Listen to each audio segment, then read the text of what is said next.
ಎಲ್ಲ ಪ್ರೀತಿಯ ವೀಕ್ಷಕರಿಗೂ ನಮಸ್ಕಾರ. 1994ರಲ್ಲಿ ಬರುವಂಥ ಒಂದು ಸಿನಿಮಾದ 5 ಹಾಡುಗಳು ಕೂಡ ಸೂಪರ್ ಹಿಟ್ ಆಗಬೇಕಾಗಿತ್ತು, ತುಂಬ ಹೆಸರುವಾಸಿ ಆಗಬೇಕಾಗಿತ್ತು. ಅದರ ರಾಗ ಸಂಯೋಜನೆ, ಅದರ ಲಿರಿಕ್ಸು ಅಂದರೆ ಸಾಹಿತ್ಯ ಅಲ್ಟಿಮೇಟ್ ನೆಕ್ಸ್ಟ್ ಲೆವೆಲು.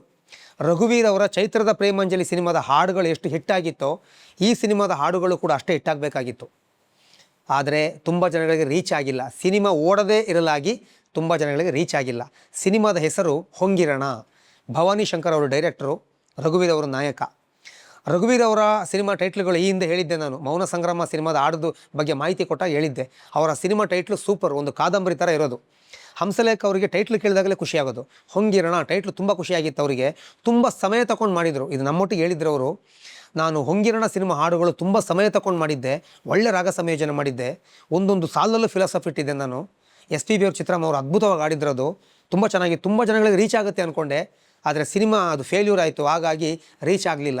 ಆ ಒಂದು ನೋವು ನನಗಿದೆ ಅಂತ ಹೇಳಿದರು. ಎಷ್ಟೋ ಹಾಡುಗಳು ಆ ರೀತಿ ಆಗಿದೆ. ಆದರೆ ಒಂದೇ ಸಿನಿಮಾದಲ್ಲಿ 5 ಹಾಡುಗಳು ಕೂಡ ಸೂಪರ್ ಹಿಟ್ ಆಗಬೇಕಾಗಿದ್ದು ಆಗದೇ ಇದ್ದಾಗ ಬೇಜಾರಾಗುತ್ತೆ ಅಲ್ವಾ? ಹಾಗಾಗಿ ಇಲ್ಲಿ ನಾನು ಮೊದಲು ಮಾರ್ಕ್ ಮಾಡಿ ಹೇಳೋದು ಆಕಾಶ ಲೋಕದಲ್ಲಿ ಅಂತ ಹೇಳೋ ಸಾಂಗು ನೋಡಿ. ಹಂಸಲೇಖ ಅವರ ಟ್ಯಾಲೆಂಟ್ ಏನಂದರೆ, ಒಂದು ಹೆಣ್ಣಿನ ಹತ್ರ ದೇವರು ಎಲ್ಲೆಲ್ಲಿದ್ದಾನೆ ಅಂತ ಹೇಳೋದು ಹೇಳಿಸಿದ್ದಾರೆ. ಅದೇ ಒಂದು ಗಂಡಿನ ಹತ್ರ ದೇವರಿಗೆ ಏನಾಗಿದ್ದಾನೆ ಅಂತ ಹೇಳೋದು ಹೇಳಿಸಿದ್ದಾರೆ.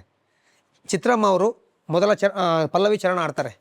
ಆಕಾಶ ಲೋಕದಲ್ಲಿ ಜೀವನ ಸಾಗುವ ಗೋಲದಲ್ಲಿ, ಉದಯದಲ್ಲಿ ಹೃದಯದಲ್ಲಿ ಸುದಯದಲ್ಲಿ. ನೋಡಿ, ಉದಯ ಹೃದಯ ಸುದಯ ಎಂಥ ಪದಪ್ರಯೋಗ. ಇಲ್ಲೇ ಎಲ್ಲೋ ಇರುತ್ತಾನಂತಾರೆ, ದೇವರು ಕಂಡು ಕಾಣದೆ ನಗುತ್ತಾನಂತಾರೆ.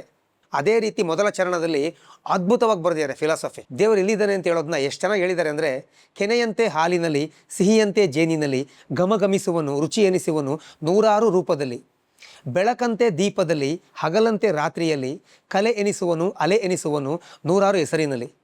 ದೇವರು ಎಲ್ಲೆಲ್ಲಿದ್ದಾನೆ ಅಂತ ಹೇಳೋದನ್ನ ಹೇಳಿದ್ದಾರೆ. ಅದೇ ರೀತಿ ತುಂಬ ನಾವು ದೇವ್ರನ್ನ ಸಿಕ್ಕಿದ್ರೆ ತುಂಬ ಪ್ರಶ್ನೆಗಳು ಕೇಳ್ತೀವಿ ಅಂತೇಳಿ ನಮಗೆ ಕಾಣದಂಗೆ ಔಸ್ಕೊಂಡಿದ್ದಾನೆ ಅಂತ ಹೇಳೋದನ್ನ ಹೇಳಿದ್ದಾರೆ. ಸೆಕೆಂಡ್ ಚರಣದಲ್ಲಿ 2 ಸಾಲದಲ್ಲಿ ಹಂಸಲೇಖ ಅವರು ಹೇಳಿದ್ದಾರೆ, ಪ್ರೀತಿ ಪಡೆದು ದೇವರು ಉಂಟಾದ, ಪ್ರೀತಿ ತೊರೆದು ಭೂಮಿಲಿ ಕಲ್ಲಾದ. ಆಗ ಪ್ರೀತಿ ಇತ್ತು, ದೇವರು ಉಂಟಾದ. ಈಗ ಜನರ ಹತ್ರ ಪ್ರೀತಿ ಇಲ್ಲ, ಹಾಗಾಗಿ ಭೂಮಿಲಿ ಕಲ್ಲಾಗೋಗಿದ್ದಾನೆ ಅಂತ. ಅದನ್ನ SPB ಅವರು ಅದ್ಭುತವಾಗಿ ಆಡಿದರು. ಕೊನೆಗೆ ಗಂಡು ಹೆಣ್ಣಿಗೂ ಸೇತುವೆ ಅಂತಾರೆ. ಪ್ರೀತಿನೇ ದೇವರು, ದೇವರೇ ಪ್ರೀತಿ, ಆ ಪ್ರೀತಿನೇ ಗಂಡು ಹೆಣ್ಣಿಗೆ ಸೇತುವೆ ಅಂತ ಹೇಳೋದನ್ನ ಹೇಳಿದ್ದಾರೆ. ಎಷ್ಟು ಚೆನ್ನಾಗಿ ಒಂದು ಫಿಲಾಸಫಿ ಹೇಳಿ ಮುಗಿಸಿ ಹಾಡನ್ನ ಎಂಡ್ ಮಾಡಿದ್ದಾರೆ ನೋಡಿ.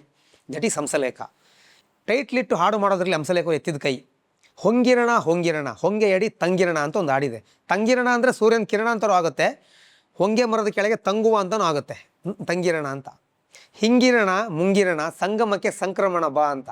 ಗಂಡು ಹೆಣ್ಣಿನ ಸಂಗಮನ ಎಷ್ಟು ಅದ್ಭುತವಾಗಿ ಹೋಲಿಕೆ ಮಾಡಿದ್ದಾರೆ ಅಂದರೆ, ಧರ್ಮದ ದಯದ ಸಂಗಮ, ಸ್ವೇಚ್ಛೆಯ ಇಚ್ಛೆಯ ಸಂಗಮ, ಗೀತೆಯ ಮಾತೆಯ ಸಂಗಮ, ಹಿಂಗೆಲ್ಲ ಬರೆದು ಕೊನೆಗೆ ಬರೆಯೋದು ಆತ್ಮಕ್ಕೂ ಪ್ರೇಮಕ್ಕೂ ಸಂಗಮ ಅಂತ. ಅಲ್ಲಿ ಆತ್ಮಕ್ಕೂ ಪ್ರೇಮಕ್ಕೂ ಸಂಗಮ ಅಂತ ಹಾಕಿದ್ದಾರೆ. ಇದರ ಮೊದಲ ಚರಣದಲ್ಲಿ ಬರೋ 2ನೇ ಸಾಲಿದೆಲ್ಲ ನೀವು ಕೇಳಿ. ಮೊದಲ ಚರಣ 2ನೇ ಸಾಲು ಶೃಂಗಾರನ ಯಾವ ಥರ ಬರೆದಿದ್ದಾರೆ ಅಂತ ನೀವು ಕೇಳಿದಾಗ ಗೊತ್ತಾಗುತ್ತೆ. ನಾನು ಹೇಳಿದ್ರೆ ಮಜಾ ಇರಲ್ಲ, ನೀವು ಕೇಳಬೇಕು.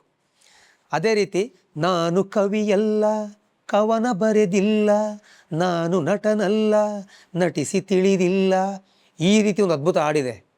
ಅದರಲ್ಲಿ ಮುಂದಕ್ಕೆ ಬರೀತಾರೆ, 2 ಮೋಡಗಳ ನಡುವೆ ಬೆವರುಂಟು, 2 ಮನದೊಳಗೂ ಚೈತ್ರ ಚಿಗುರು ಉಂಟು ಅಂತ. ಎಕ್ಸ್ಟ್ರಾಡಿನರಿ ಲಿರಿಕ್ಸ್ ಇದು, ಎಕ್ಸ್ಟ್ರಾಡಿನರಿ. ಅದರಲ್ಲಿ ಮೊದಲ ಚರಣ ಅಂತೂ ಸಾಹಿತ್ಯ ಯಾವ ಮಟ್ಟಿಗೆ ಬರೆದಿದ್ದಾರೆ ಅಂದರೆ, ಮನದ ಆಕಾರ ನೆನೆದಾಗ ಮುಗಿಲಂತಿದೆ, ಬರೆದಾಗ ಅಗುಳಂತಿದೆ, ಓಲೆ ಮೇಲೆ ಮನವೇ ಅಂತ. ಮನಸ್ಸಿನ ಆಕಾರ ಮುಗಿಲ್ ಥರ ಇದೆ, ನಾನು ಬರೆಯೋಕೆ ಕೂತಾಗೋದು ಅಗಳು ಥರ ಕಾಣ್ತಿದೆ ಅಕ್ಷರ. ಆ ಓಲೆ ಮೇಲೆ ನನ್ನ ಮನಸ್ಸಿದೆ ಅಂತ ಹೇಳೋದನ್ನ ಯಾವ ಥರ ಯೋಚನೆ ಮಾಡಿದ್ದಾರೆ ನೋಡ್ರಿ. ಹ್ಯಾಟ್ಸ್ ಆಫ್ ಟು ಹಂಸಲೇಖ ಅವರು. ಬೆರೆಯಬಲ್ಲ ಮನಸ್ಸೆ ಮರೆಯಬಲ್ಲೆಯ, ಮರೆಯಬಲ್ಲ ಮನಸ್ಸೆ ತೊರೆಯಬಲ್ಲೆಯ, ತೊರೆಯಬಲ್ಲ ಮನಸ್ಸೆ ಬದುಕಬಲ್ಲೆಯ. ಈ ಥರ ಒಂದು ಹಾಡು ಮಾಡಿದ್ದಾರೆ. ಒಂದು ವಿರಹ ಗೀತೆ ಈ ಸಿನಿಮಾದಲ್ಲಿ, ಪ್ರೇಮ ಗೀತೆ, ವಿರಹ ಗೀತೆ, ಮೋಟಿವೇಶನ್ ಗೀತೆ, ಒಂದು ಧೀರತನ ವೀರತನದ ಗೀತೆ, ಇಷ್ಟು ಹಾಡು ಮಾಡಿದ್ದಾರೆ.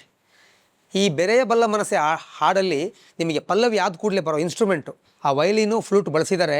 ಲೈವ್ ರೆಕಾರ್ಡಿಂಗ್ ಎಕ್ಸ್ಟ್ರಾಡಿನರಿಯಾಗಿ ಮಾಡಿದ್ದಾರೆ. ಸಂಕೇತದಲ್ಲಿ ಅದ್ಭುತವಾಗಿ ಮೂಡಿ ಬರುತ್ತೆ ರೆಕಾರ್ಡಿಂಗ್. ಇದು ಎಲ್ಲ ಸೂಪರ್ ಕ್ವಾಲಿಟಿ ಹಾಡುಗಳು. ಇನ್ನೊಂದು ಹಾಡಿದೆ, ಅದು SPB ಅವರು ಗಡಸು ಧ್ವನಿಯಲ್ಲಿ, ಮೇಲ್ ಧ್ವನಿಯಲ್ಲಿ ಸಖತ್ತಾಗಿ ಆಡಿದ್ದಾರೆ. ದುಡ್ಡು ಮಾಡೋದೇ ದೊಡ್ಡದಲ್ಲ ರಾಜ, ದೊಡ್ಡ ಬುದ್ಧಿ ಕೂಡ ಬೇಕು ಮುದ್ದು ರಾಜ ಅಂತ ಹೇಳೋದನ್ನ ಸಖತ್ತಾಗಿ ಆಡಿದ್ದಾರೆ SPB ಅವರು. ಒಂದು ಸೂಪರ್ ಮೋಟಿವೇಶನ್ ಸಾಂಗು. ಒಂದು ಧೀರತನ ವೀರತನದಲ್ಲಿ ಮನುಷ್ಯ ಬದುಕಬೇಕು ಅಂತೇಳೋ, ಆ ಸಮಾಜದಲ್ಲಿ ಬದುಕಬೇಕು ಅಂತ ಹೇಳೋದನ್ನ ಹೇಳಿದ್ದಾರೆ. ಎಲ್ಲ ಹಾಡುಗಳು ಸೂಪರ್ ಕಂಡ್ರಿ ಇದರಲ್ಲಿ. ಆದರೆ ರೀಚ್ ಆಗಿಲ್ಲ ನೋಡಿ. ಎಷ್ಟು ಬೇಜಾರಾಗುತ್ತೆ ಅಂದರೆ, ಒಂದು ಪ್ರಬುದ್ಧತೆಯ ಸಾಹಿತ್ಯ ಕಟ್ಟಿಕೊಟ್ಟು ಆ ಒಂದು ಜನಪದ ಶೈಲಿನ ಹಾಕಿ ಆಡು ಭಾಷೆ ಉಂಟು ಮಾಡಿ ಅದರಲ್ಲಿ ಫಿಲಾಸಫಿ ಹೇಳಿ ಕಾವ್ಯಗಳನ್ನ ಕಟ್ಕೊಡೋದಿದೆಯಲ್ಲ, ಅದ್ಭುತ ಕೆಲಸ.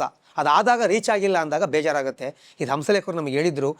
ಆದರೆ ಇಂಥ ಹಾಡುಗಳು ಜನರು ನಾಲಿಗೆ ನಲಿಲಿಲ್ವಲ್ಲ ಅಂತ ಹೇಳೋದು ಬೇಜಾರಿದೆ. ಈಗ ಸೋಷಿಯಲ್ ಮೀಡಿಯಾ ಇರೋದ್ರಿಂದ ನೀವು ಕೈಗೆ ಸಿಗುತ್ತೆ ಹಾಡುಗಳು. ಮೊದಲಾದರೆ ಕ್ಯಾಸೆಟ್ಲಿ ಕೇಳಬೇಕಿತ್ತು, ಆಮೇಲೆ CD ಬಂತು. ಈಗ ಮೊಬೈಲ್ನಲ್ಲೇ ಯೂಟ್ಯೂಬ್ಗೆ ಹೋಗಿ ಹೊಂಗಿರೋಣ ಅಂತ ಹೊಡೀರಿ, ಯಾರೆಲ್ಲ ಹಾಡು ಕೇಳಿಲ್ವೋ ಎಲ್ಲ ಹಾಡುಗಳು ಕೇಳಿ ಕೆಳಗೆ ಕಮೆಂಟ್ ಮಾಡಿ. ಓಕೆನಾ? Thank you.